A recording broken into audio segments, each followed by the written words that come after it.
Welcome TWS academy. Good morning everyone. আজকে আমরা ইতিহাস 8 নম্বর ক্লাসের প্র্যাকটিস সেট নিয়ে আমরা আজকে আলোচনা করব। তোমরা তাড়াতাড়ি করে জয়েন হয়ে যাও।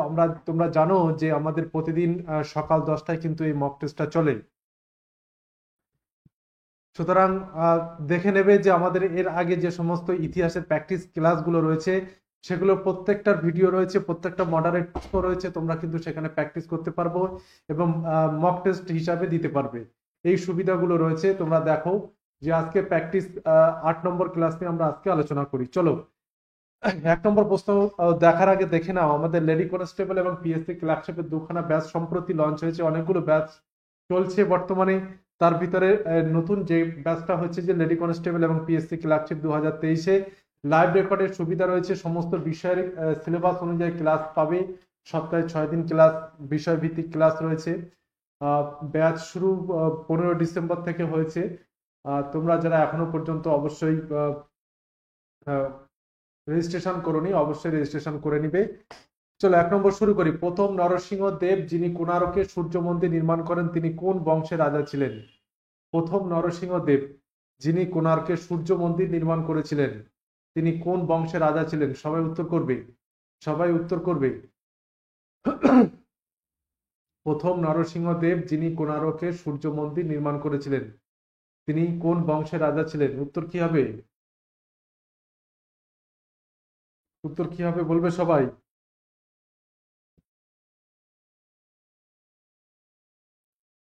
দেখো উত্তর হবে কি? উত্তর হবে গঙ্গ রাজবংশ। গঙ্গ রাজবংশ আহ, শাসক তিনি প্রথম নরসিংহ দেব যিনি কোণার্কে সূর্য মন্দির নির্মাণ করেছিলেন তিনি গঙ্গ রাজবংশের রাজা ছিলেন।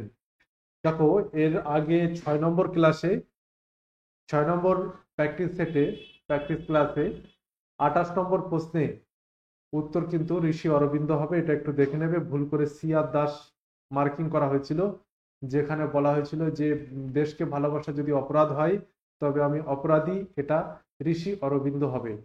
2 নম্বর প্রশ্ন দেখো, পাল বংশের প্রথম শাসক কে ছিলেন? সবাই জানো এটা। পাল বংশের প্রথম শাসক কে ছিলেন?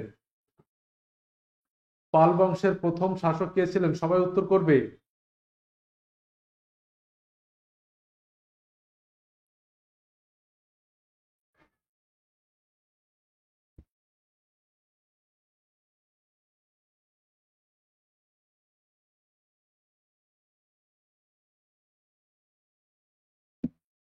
উত্তর কি হবে? উত্তর গোপাল। পাল বংশের প্রথম শাসক ছিলেন গোপাল। 3 নম্বর দেখো, পাল যুগ শেষ হওয়ার পর বাংলায় কোন রাজবংশ প্রতিষ্ঠিত হয়? পাল যুগ শেষ হবার পর বাংলার কোন রাজবংশ প্রতিষ্ঠিত হয়েছিল? উত্তর করবে সবাই।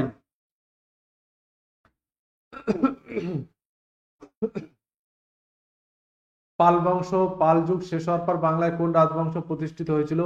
পাল যুগের শেষ রাজা ছিল কে? মদন পাল। মদন পাল। আর সে ছিল কি? সে শেষ রাজা। তাকে হারিয়ে ক্ষুদ্র এক সামন্ত রাজা হেমন্ত সেন, সামন্ত সেন, সামন্ত সেন প্রথমে সেন বংশ প্রতিষ্ঠিত করে। তারপরে প্রকৃত স্বাধীন সেন বংশের প্রতিষ্ঠাতা হচ্ছে বিজয় সেন। তাহলে শেষ রাজা ছিল মদন পাল, তাকে হারিয়ে সামন্ত সেন সেন বংশ শুরু করে, কিন্তু প্রকৃত সেন বংশের প্রকৃত প্রতিষ্ঠাতা হচ্ছে বিজয় সেন। এটা মনে রাখবে। তাহলে পাল যুগ শেষ হবার পর বাংলায় কোন রাজবংশ প্রতিষ্ঠিত হয়েছিল? উত্তর কি হবে? উত্তর সেন বংশ। উত্তর কি হবে? সেন বংশ প্রতিষ্ঠিত হয়েছিল। পাল যুগ শেষ হওয়ার পর বাংলায় সেন বংশ প্রতিষ্ঠিত হয়েছিল। পাল বংশের শেষ রাজা ছিল মদন পাল, তাকে হারিয়ে সামন্ত সেন নামে এক ক্ষুদ্র স্বাধীন রাজ্যের রাজা তিনি বাংলায় সেন বংশ শুরু করেন। 3 নম্বর প্রশ্ন দেখো, পাল রাজারা ছিলেন জাতিতে বৈশ্য, ক্ষত্রিয়, ব্রাহ্মণ, শূদ্র, কোনটি হবে? উত্তর করো সবাই। পাল রাজারা কি ছিলেন বলো।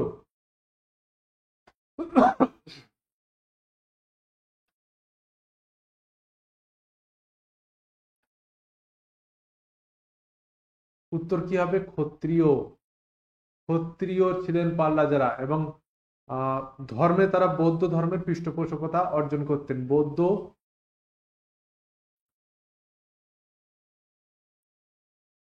বৌদ্ধ ধর্মের পৃষ্ঠপোষকতা অর্জন করতেন?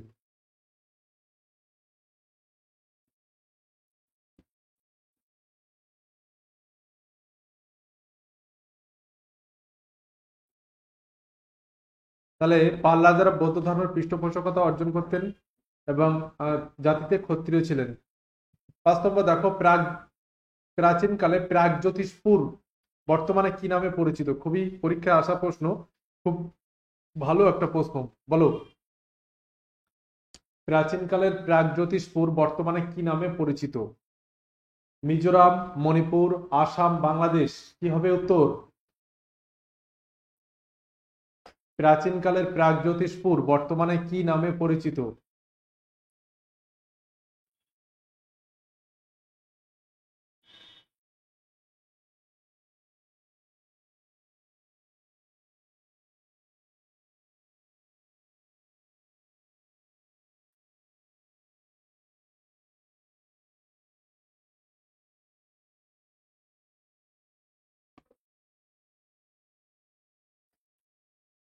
দেখো উত্তর কি হবে, উত্তর হবে আসাম। আসাম হচ্ছে প্রাচীনকালে প্রাগজ্যোতিষপুর নামে বর্তমানে আহ পরিচিত আসাম। পরবর্তী বৈদিক যুগে 100 কৃষ্ণল ওজনের স্বর্ণখণ্ডকে কি বলা হতো? প্রশ্নটা দেখো, পরবর্তী বৈদিক যুগে 100 কৃষ্ণল ওজনের স্বর্ণখণ্ড তাকে কি বলা হতো? নিশ, কৃষ্ণ, শতমান, কুশিদিন, কোনটি হবে? পরবর্তী বৈদিক যুগে 100 কৃষ্ণল ওজনের স্বর্ণখণ্ডকে কি বলা হতো? পরবর্তী বৈদিক যুগে কৃষ্ণল ছিল ওজনের একক। এই যে কৃষ্ণল, হ্যাঁ কৃষ্ণল ছিল ওজনের একক।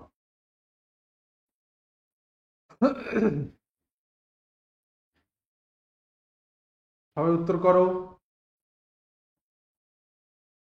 উত্তর কি হবে? শতমান। পরবর্তী বৈদিক যুগে 100 কৃষ্ণল ওজনের স্বর্ণখণ্ডকে বলা হতো শতমান। তাহলে কৃষ্ণল ছিল কিন্তু ওজনের একক। এছাড়া আরো দুটো শব্দ পাওয়া যায় যেগুলো আগের ক্লাস আমরা করে নিয়েছি, কুশিদ, কুশিদিন। যারা জানো না তারা একবার ক্লাসগুলো দেখে নেবে। হর্ষঙ্ক বংশের শেষ শাসক কে ছিলেন? হর্ষঙ্ক বংশের শেষ শাসক কে ছিলেন? উত্তর করো। কালকের ক্লাসে কিছু কিছু রিপিট প্রশ্ন রয়েছে, এটা দেখার জন্য যে কারা নিয়মিত ক্লাস করে, কারণ তাদের কাছে তো রিপিট কোশ্চেন গুলো ধরা পড়বে। আর যারা করে না তারা জানে, তারা বলবে যে স্যার না ঠিক রয়েছে। রিপিট প্রশ্ন তো থাকবেই, যাতে করে আমাদের মুখস্থ করতে, আত্মীকরণ করতে সুবিধা হয়।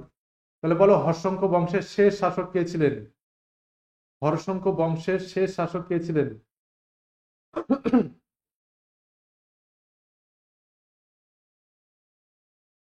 উত্তর কি হবে? নাগ দশক। উত্তর কি হবে বলো? নাগ দশক। একে হত্যা করে এর সভাসদ শিশুনাগ মগধের শিশুনাগ বংশ প্রতিষ্ঠা করে। তাহলে একে কে হত্যা করে? শিশুনাগ। শিশুনাগ সভাসদ ছিলেন এনার। শিশুনাগ হত্যা করে মগধের শিশুনাগ বংশ শুরু করে এবং হর্ষঙ্ক বংশের শেষ শাসক ছিল নাগদশক। 8 নম্বর প্রশ্নটা দেখো, কার সময় মথুরা, সারনাথ, অমরাবতী, গান্ধার, কি কি? মথুরা, সারনাথ, অমরাবতী, গান্ধার 4টি স্থানে পৃথক শিল্পরীতির বিকাশ ঘটেছিল? কার সময়ে মথুরা, সারনাথ, অমরাবতী, গান্ধার 4টি স্থানে পৃথক পৃথক শিল্পরীতির বিকাশ ঘটেছিল? সমুদ্রগুপ্ত, অশোক, কনিষ্ক, চন্দ্রগুপ্ত মৌর্য। বলো সবাই, উত্তর করবে।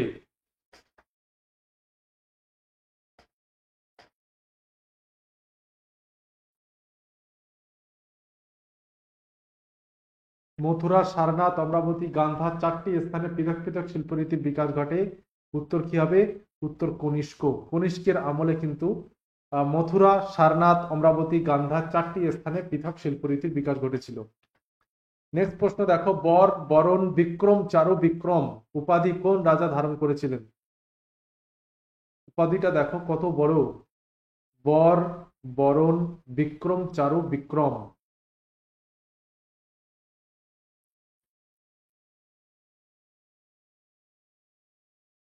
কি হবে বর বরণ বিক্রমচারু বিক্রম উপাধি কোন রাজা ধারণ করেছিলেন? সবাই বলবে উত্তর। উত্তর কি হবে? গৌতমী পুত্র সাতকর্ণী। গৌতমী পুত্র সাতকর্ণী কি ওই বংশের সর্বশ্রেষ্ঠ রাজা, সাতবাহন বংশের সর্বশ্রেষ্ঠ রাজা, তাই না? সাতবাহন বংশের সর্বশ্রেষ্ঠ রাজা কে? গৌতমী পুত্র সাতকর্ণী। আগের দিন এর নামেই আর একটা উপাধি ছিল, ত্রিসমুদ্র তোপিতবাহন, মনে পড়ছে সবার?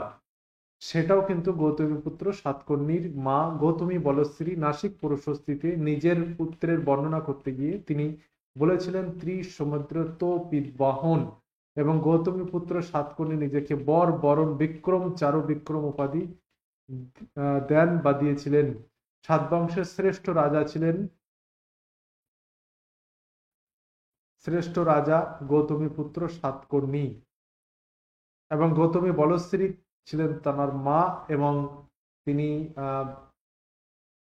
পুত্রের কাহিনী বর্ণনা করার জন্য নাসিক প্রশস্তি গৌরব গাথা তিনি রচনা করেছিলেন। পরের প্রশ্ন দেখো, স্টেটমেন্ট রয়েছে তিনখানা। তিনি 320 খ্রিস্টাব্দে মগধের সিংহাসনে বসেন। এ সময় থেকে তিনি গুপ্তাব্দ নামে একটি নতুন অব্দের চালু করেন। তিনি বৈশালী লিচ্ছবি বংশীয় রাজকন্যা কুমার দেবীকে বিবাহ করেন। তিনি কে? সমুদ্রগুপ্ত, প্রথম চন্দ্রগুপ্ত, দ্বিতীয় চন্দ্রগুপ্ত, নাকি ব্রহ্মগুপ্ত? উত্তর বলো সবাই, উত্তর বলো।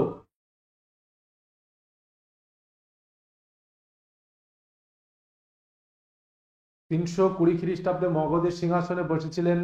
এ সময় থেকে তিনি গুপ্তাব্দ নামে একটি অব্দের চালু করেছিলেন। তিনি বৈশালী লিচ্ছবি বংশীয় রাজকন্যা কুমার দেবীকে বিবাহ করেছিলেন। তিনি কে? দেখো উত্তর কি হবে? উত্তর হবে প্রথম চন্দ্রগুপ্ত। প্রথম চন্দ্রগুপ্ত, সিটা বাদ, এটা বি দাগের উত্তর। ঠিক আছে, প্রথম চন্দ্রগুপ্ত। প্রথম চন্দ্রগুপ্ত হচ্ছে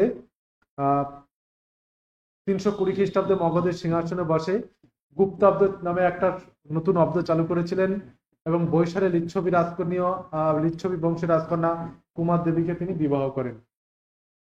প্রথম চন্দ্রগুপ্ত ছিলেন গুপ্ত বংশের প্রকৃত স্থপয়িতা বা প্রতিষ্ঠাতা। 11 নম্বর দেখো, ঐতিহাসিক গোখলে কাকে প্রাচীন ভারতীয় সুবর্ণ যুগের অগ্রদূত বলে চিহ্নিত করেছেন? ঐতিহাসিক গোখলে কাকে প্রাচীন ভারতীয় সুবর্ণ যুগের অগ্রদূত বলে চিহ্নিত করেছেন? বলো সবাই।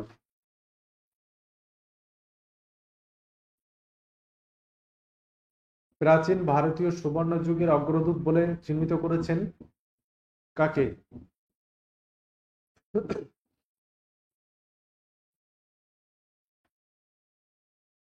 দেখো, প্রাচীন ভারতের সুবর্ণ যুগের অগ্রদূত যদি বলতেই হয়, তাকে সমুদ্রগুপ্ত কিন্তু সেই উপাধি ধারণের যোগ্য। কারণ ঐতিহাসিক গোখলে ভারতীয় সুবর্ণ যুগের অগ্রদূত বলেছিলেন, কারণ কি এই সময় সাম্রাজ্যের আকৃতি থেকে শুরু করে সমস্ত কিছুর কিন্তু উন্নতি ঘটেছিল, এবং সমুদ্রগুপ্ত প্রজা হইতে সে একজন শাসকও ছিলেন, এবং সমস্ত রাজ্যকে একটা কেন্দ্রীয় শাসনে বাঁধতে পেরেছিলেন, এবং তিনি দক্ষিণ ভারত এবং উত্তর ভারতে গ্রহণ পরিমক্ষ নীতি যেটা দক্ষিণ ভারতে করেছিলেন, তার ফলে কিন্তু অনেক রাজা তার বর্ষত্ব স্বীকার করেছিলেন।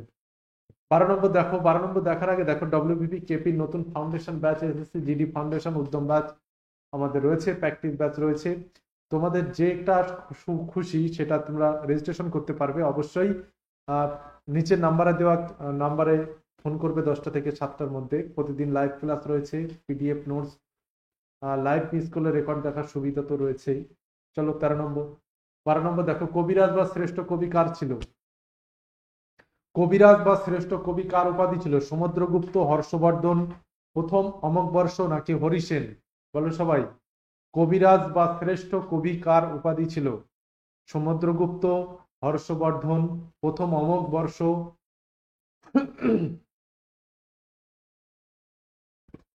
প্রথম অমোঘবর্ষ। এই কটা হবে না, এটা ঘ ঠিক ছিল। অমোঘবর্ষ কোনটি হবে? বলো সবাই। সমুদ্রগুপ্ত। সমুদ্রগুপ্ত। সমুদ্রগুপ্তকে কবিরাজ বা শ্রেষ্ঠ কবি বলা হয়, কবিরাজ বা শ্রেষ্ঠ কবি বলা হয়। 13 নম্বর দেখো, পরমেশ্বর পরম ভট্টারক মহারাজা ধীরাজ।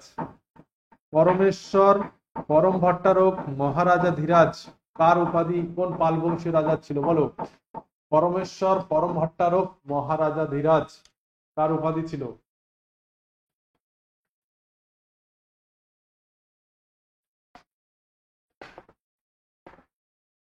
সবাই বলবে পরমেশ্বর পরম ভট্টারক মহারাজা ধীরাজ উপাধি কোন পাল বংশীয় রাজা ছিল? সবাই উত্তর করবে। দেখো, পরমেশ্বর পরম ভট্টারক মহারাজা ধীরাজ উপাধি ছিল ধর্মপালের। কার ছিল? ধর্মপালের। কারণ তিনি পরমেশ্বর পরম ভট্টারক মহারাজা ধীরাজ উপাধি নিয়েছিলেন, কোন জৈনিক কবি তাকে উত্তরাপদ স্বামী বলে অভিহিত করেছিলেন। এবং ধর্মপাল ত্রিশক্তির যুদ্ধে কিন্তু খুব গুরুত্বপূর্ণ ভূমিকা রেখেছিলেন। ত্রিশক্তির যে আগের দিন আমি পড়াচ্ছিলাম, যেটা হচ্ছে প্রতিহার বংশ, বাংলার পাল বংশ এবং রাষ্ট্রকূট বংশ 200 বছর ব্যাপী যে যুদ্ধ চলছিল কনৌজ অধিকার নিয়ে, সেখানে কিন্তু ধর্মপাল ব্যাপক অবদান রেখেছিলেন পাল বংশ নিয়ে। 14 নম্বর দেখো, পরমেশ্বর পরম ভাগবত উপাধি কার ছিল? পরমেশ্বর পরম ভাগবত উপাধি কার ছিল? সবাই করবে উত্তর। পরমেশ্বর পরম ভাগবত উপাধি কার ছিল? দেখো, দেবপাল, ধর্মপাল, হর্ষবর্ধন নাকি দ্বিতীয় পুলকেশী? বলো সবাই। উত্তর হবে কি? দ্বিতীয় পুলকেশী। দ্বিতীয় পুলকেশী ছিলেন পরমেশ্বর পরম ভাগবত উপাধি ছিল দ্বিতীয় পুলকেশীর। তিনি বাতাপির চালুক্য বংশের সর্বশ্রেষ্ঠ রাজা ছিলেন। তিনি হর্ষবর্ধনকে যুদ্ধে পরাজিত করেছিলেন। দ্বিতীয় পুলকেশী দাক্ষিণাত্যে, এবং তিনি নরসিংহ বর্মন, আবার নরসিংহ বর্মন কাঞ্চির রাজা নরসিংহ বর্মন তিনি পুলকেশীকে আবার হত্যা করেছিলেন। তাহলে তিনি হর্ষবর্ধনকে পরাজিত করেছিলেন। দক্ষিণ ভারত জয়ের ক্ষেত্রে হর্ষবর্ধনকে বাধা দিয়েছিলেন দ্বিতীয় পুলকেশী।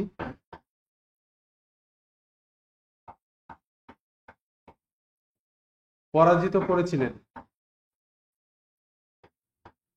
ঠিক। তাহলে পরমেশ্বর পরম ভাগবত উপাধি ছিল দ্বিতীয় পুলকেশী। 15 নম্বরটা দেখো, বিখ্যাত কবি ভারবি কার সভাকবি ছিলেন? বিখ্যাত কবি ভারবি কার সভাকবি ছিলেন? শিব স্কন্দ বর্মন, সিংহ বিষ্ণু, প্রথম মহেন্দ্র বর্মন, দ্বিতীয় নন্দী বর্মন? কি হবে উত্তর? সবাই করবে। বিখ্যাত কবি ভারবি কার উপাধি, কার সভাকবি ছিলেন?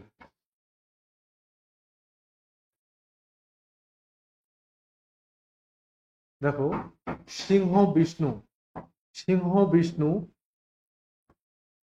তিনি ছিলেন, সিংহ বিষ্ণুর সভাকবি ছিলেন ভারবী। এবং এটা কোন বংশ? এটা কাঞ্চির পল্লব বংশ। প্রথম নৃপতি কে ছিলেন? শিব স্কন্দ বর্মন। এই শিব স্কন্দ বর্মন প্রথম নরপতি ছিলেন কাঞ্চির পল্লব বংশের। আর তারপরে সিংহ বিষ্ণু, সিংহ বিষ্ণুর সভাকবি ছিলেন ভারবী। এটা মনে রাখবে। পরের প্রশ্ন দেখো, জাট বিদ্রোহ, বুন্দেলা বিদ্রোহ, সতনামী বিদ্রোহ কোন সম্রাটের সময় ঘটেছিল? জাট বিদ্রোহ, বুন্দেলা বিদ্রোহ, সতনামী বিদ্রোহ কোন সম্রাটের সময় ঘটেছিল? আকবর, শাহজাহান, ঔরঙ্গজেব নাকি শেরশাহ? এর আগের প্র্যাকটিস ক্লাসে আমি বলেছিলাম যে সতনামী বিদ্রোহ নিয়ে গরিবদাস হাডা একটা প্রশ্ন ছিল, সেখানে কিন্তু একজন রাজার বা সম্রাটের নাম ছিল। সেই নামটা দেখবে যে জাট বিদ্রোহ, বুন্দেলা বিদ্রোহ, সতনামী বিদ্রোহ কোন সম্রাটের সময় ঘটেছিল? উত্তর করো সবাই। উত্তর কি হবে? উত্তর ঔরঙ্গজেব। ঔরঙ্গজেবের সময় জাট বিদ্রোহ, বুন্দেলা বিদ্রোহ, সতনামী বিদ্রোহ এগুলো কিন্তু ঘটেছিল। 17 নম্বর দেখো, ইংরেজদের প্রথম বাণিজ্য কুঠি কবে স্থাপিত হয়? ইংরেজদের প্রথম বাণিজ্য কুঠি কবে স্থাপিত হয়? সবাই বলবে উত্তর।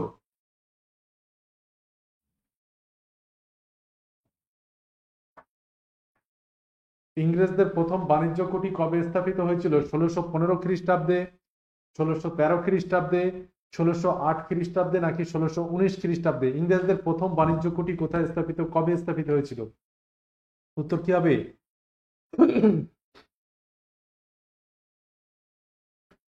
উত্তর কি হবে বলো সবাই?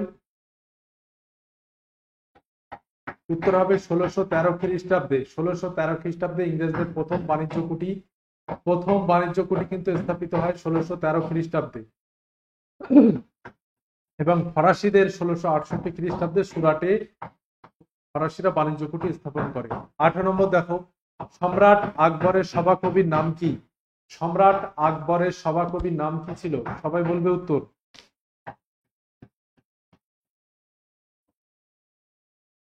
সম্রাট আকবরের সভাকবির নাম কি ছিল? উত্তর বলবে সবাই।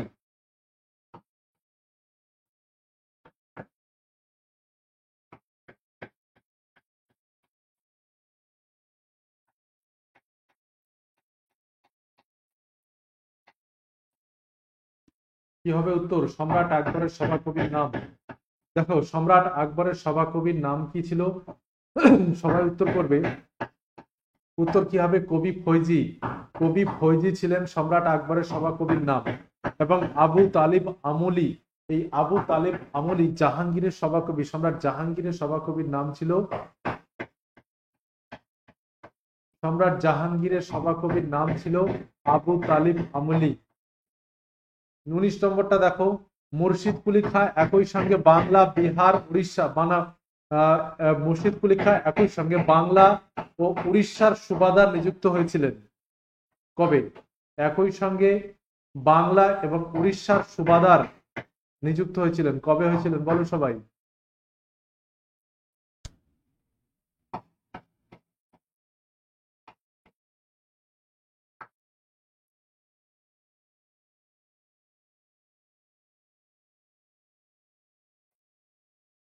বাংলা এবং উড়িষ্যার সুবাদার নিযুক্ত হয়েছিলেন কবে হয়েছিলেন বলো।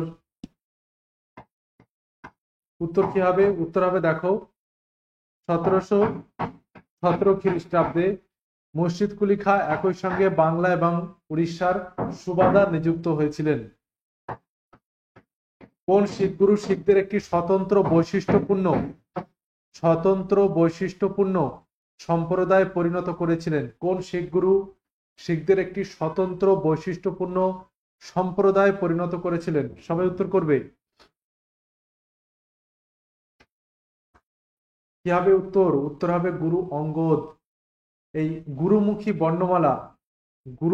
বর্ণমালা এটাও কিন্তু তিনি করেছিলেন।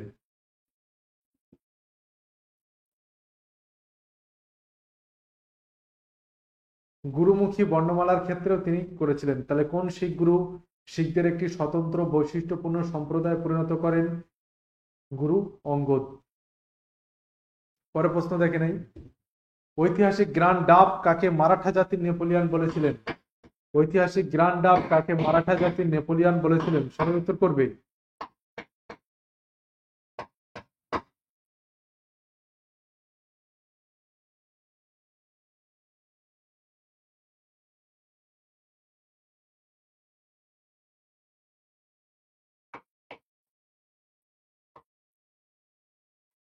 হবে প্রথম বাজিরাও।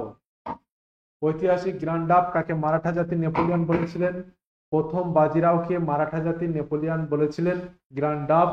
এবং তিনি শাহুকে বুঝিয়েছিলেন, শিবাজী পুত্রকে, যে মৃতপ্রায় বৃক্ষের কাণ্ডের যদি আঘাত করা হয় ডালপালা শাখা প্রশাখাগুলো এমনি এমনি ভেঙে পড়বে, যেটা মুঘল সাম্রাজ্য সম্পর্কে বলেছেন। 22 নম্বর দেখো, তৃতীয় পানিপথের যুদ্ধ কবে হয়? তৃতীয় পানিপথের যুদ্ধ কবে হয়? সবাই উত্তর করো।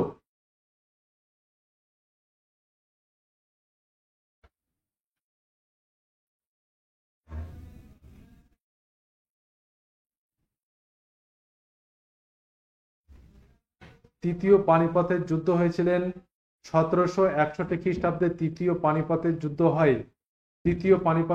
হয় 1761 খ্রিস্টাব্দে। 23 নম্বর দেখো, মহারাষ্ট্র জীবন প্রভাত ও রাজপুত জীবন সন্ধ্যা এই দুই উপন্যাসের লেখক কে? মহারাষ্ট্র জীবন প্রভাত ও রাজপুত জীবন সন্ধ্যা উপন্যাসের লেখক কে?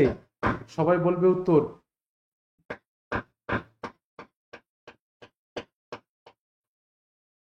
মহারাষ্ট্র জীবন প্রভাত ও রাজপুত জীবন সন্ধ্যা উপন্যাসের লেখককে রমেশচন্দ্র মজুমদার নাকি রমেশচন্দ্র দত্ত? কে হবে উত্তর?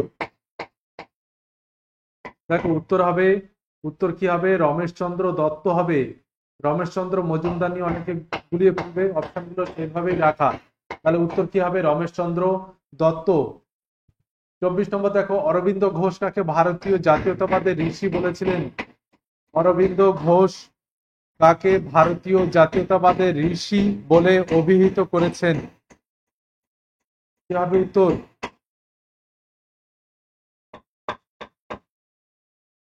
উত্তর কি হবে? দেখো, বঙ্কিমচন্দ্র চট্টোপাধ্যায়। বঙ্কিমচন্দ্র চট্টোপাধ্যায়। একটু আওয়াজ হচ্ছে, আমাদের স্টুডিওর কাজ চলছে, একটু সমস্যা হচ্ছে, তাড়াতাড়ি আনসার করো। অরবিন্দ ঘোষ কাকে ভারতীয় জাতীয়তাবাদের ঋষি বলেছেন? বঙ্কিমচন্দ্র চট্টোপাধ্যায়কে ভারতীয় জাতীয়তাবাদের ঋষি বলেছিলেন। 25 নম্বর দেখো, শিশির কুমার ঘোষ সম্পাদিত অমৃত বাজার পত্রিকা কলকাতা থেকে প্রকাশিত হতে থাকে কবে থেকে? শিশির কুমার ঘোষ সম্পাদিত অমৃত বাজার পত্রিকা ঢাকা থেকে প্রকাশিত হতো, কিন্তু সেটা কলকাতা থেকে প্রকাশিত হতে থাকে কবে থেকে? সবাই উত্তর করবে। কি হবে উত্তর? উত্তর হবে 1872 খ্রিস্টাব্দে। 1872 খ্রিস্টাব্দে অমৃত বাজার পত্রিকা কলকাতা থেকে প্রকাশিত হতে থাকে, 1872 খ্রিস্টাব্দ থেকে। 26 নম্বর দেখো, সুধাকর পত্রিকাটি কার সম্পাদিত? সুধাকর পত্রিকাটি কার সম্পাদিত? উত্তর করবে সবাই। সুধাকর পত্রিকাটি কার সম্পাদিত?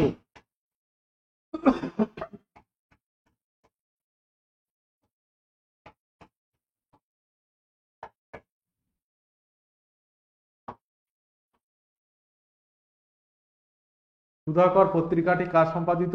উত্তর কি হবে? গোপাল কৃষ্ণ গোখলে। গোপাল কৃষ্ণ গোখলে সম্পাদিত সুধাকর পত্রিকা।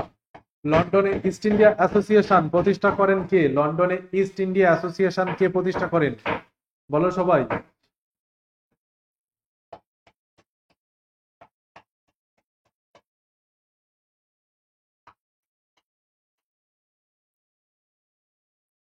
দেখো, লন্ডনে ইস্ট ইন্ডিয়া অ্যাসোসিয়েশন প্রতিষ্ঠা করে দাদাভাই নওরোজি।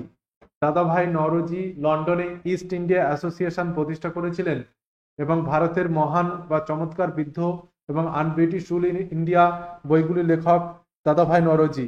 নীল কমিশন কবে গঠিত হয়? সবাই বলবে উত্তর। নীল কমিশন কবে গঠিত হয়? নীল কমিশন কবে গঠিত হয়?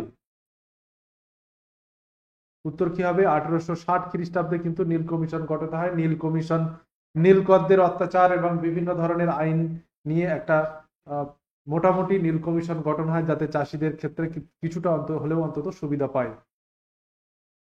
29 নম্বর দেখো, কংগ্রেসকে একটি বালক সুলভ সংস্থা। কংগ্রেস নিয়ে অনেকে অনেক কথা বলেছিলেন, কিন্তু বালক সুলভ সংস্থা বলে অভিহিত করেছেন কে? কংগ্রেসকে একটি বালক সুলভ সংস্থা বলে অভিহিত কে করেছেন?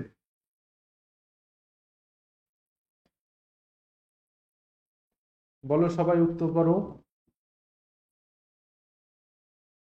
দেখো, কংগ্রেসকে একটি বালক সুলভ সংস্থা বলে অভিহিত করেছিলেন কে? Lord Dufferin. লর্ড ডাফরিন কিন্তু কংগ্রেসকে বালক সুলভ সংস্থা বলে অভিহিত করেছেন। 30 নম্বর দেখো, কংগ্রেসের সম্মেলনকে বিয়ে বাড়ির আয়োজনের সঙ্গে তুলনা করেছেন কে? কংগ্রেসের সম্মেলনকে বিয়ে বাড়ির আয়োজনের সঙ্গে তুলনা করেছেন কে? তুলনা করেছেন সবাই উত্তর করবে। উইলিয়াম ডিগবি, অশ্বিনী কুমার দত্ত, অনিল শীল, জুডিথ ব্রাউন। কে করেছেন? উত্তর কি হবে? উত্তর ডি, জুডিথ ব্রাউন। কংগ্রেসের সম্মেলনকে বিয়ে বাড়ির আয়োজনের সঙ্গে তুলনা করেছেন। এই 30খানা প্রশ্ন ছিল। প্রশ্নগুলো ডিটেলসে আলোচনা করেছি, যেগুলো দরকার ছিল, এবং এর ডিটেলস আরো বেশি পরবর্তী ভিডিওগুলোতে তোমরা পাবে। প্রতিটা প্রশ্ন ধরে ধরে আলোচনা করা হবে, কিন্তু তার আগে তোমাদের যে মক টেস্টের যে জিনিসগুলো, সে মক টেস্ট কিন্তু তোমরা অবশ্যই দেবে। প্রতিটা কোশ্চেন আগে আমি আরেকবার বলেছি যে ক্লাস 6 নম্বরে 28 নম্বরে প্রশ্নটা একটু ভুল হয়েছে, কিছু কিছু ইনস্ট্যান্ট উত্তর করার ক্ষেত্রে কিছু ভুল হয়, সেগুলো একটু দেখবে। আশা করি আজকে যারা মক টেস্ট দিয়েছে তারা অনেকে অ্যান্সার করেছে। কমেন্টে অবশ্যই জানাবে কটা ঠিক, কমেন্ট কটা ভুল হলো। চলো আজকে এ পর্যন্ত, পরে আবার দেখা হবে।